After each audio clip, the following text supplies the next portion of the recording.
ఒకరు super star, మరొకరు విశ్వనటుడు. ఇద్దరు విడివిడిగా వస్తేనే బాక్సాఫీస్ రికార్డులు తిరగరాసే రిజల్ట్ ఉంటుంది. అలాంటి ఇద్దరు కలిసి వస్తే ఎలా ఉంటుంది? ఈ కబుర్లు ఎప్పటి నుంచో వింటున్నానులే అనుకుంటే పొరపాటే. ఈసారి అఫీషియల్ అనౌన్స్మెంట్ వచ్చేసింది. If you go full details. South ఇండస్ట్రీలో దశాబ్దాలుగా అభిమానులు కాంబో కోసం వెయిట్ చేస్తున్నారు.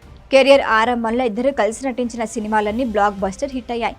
ఆ తర్వాత ఎవరికి వారే సాటి, లేరెవరు పోటీ అనే రేంజ్లో ఎదిగారు. స్టార్ స్టేటస్ వచ్చిన తర్వాత ఇద్దరు కలిసి నటించే అవకాశం రాలేదు. అందుకే ఈ కాంబో కోసం ఫ్యాన్స్ ఆతృతగా వెయిట్ చేశారు. త్వరలోనే అంటూ ఎప్పటి నుంచో గాసిప్స్ వినిపిస్తున్నాయి. కానీ ఈసారి అఫీషియల్ అనౌన్స్మెంట్ వచ్చేసింది.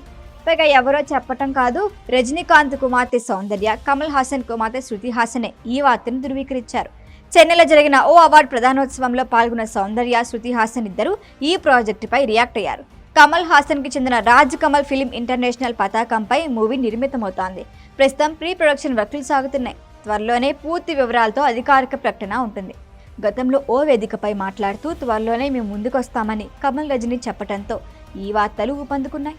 ఇప్పుడు క్లారిటీ వచ్చేసింది. మరి ఈ లెజెండ్స్ని డైరెక్ట్ చేసే ఛాన్స్ ఎవరికి వస్తుందనే కొత్త చర్చ మొదలైంది.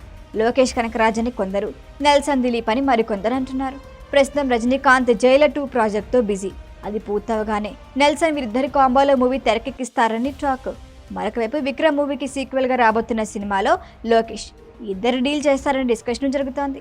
గతంలో కమల్ హాసన్, రజనీకాంత్ కలిసి అపూర్వ, రాంగంగల్, మోండ్రు ముడిచ్చు, అంతులేని కథ లాంటి క్లాసిక్ హిట్లు చేశారు. ఇద్దరు కలిసి మొత్తం 21 సినిమాల్లో కలిసి పనిచేశారు. వాటిలో ఎక్కువ సినిమాలు బాల్చందర్ తెరకెక్కించినవే. 1979లో వచ్చిన అల్లావుద్దీన్ అద్భుత విళక్కం తర్వాత ఇద్దరు పూర్తి స్థాయిలో కలిసి నటించలేదు. దాదాపు 40 ఏళ్ల తర్వాత ఇద్దరు దిగ్గజాలు కలిసి నటిస్తున్నారని తెలియటంతో సినిమాపై ఇప్పటి నుంచే భారీ అంచనాలు ఉన్నాయి.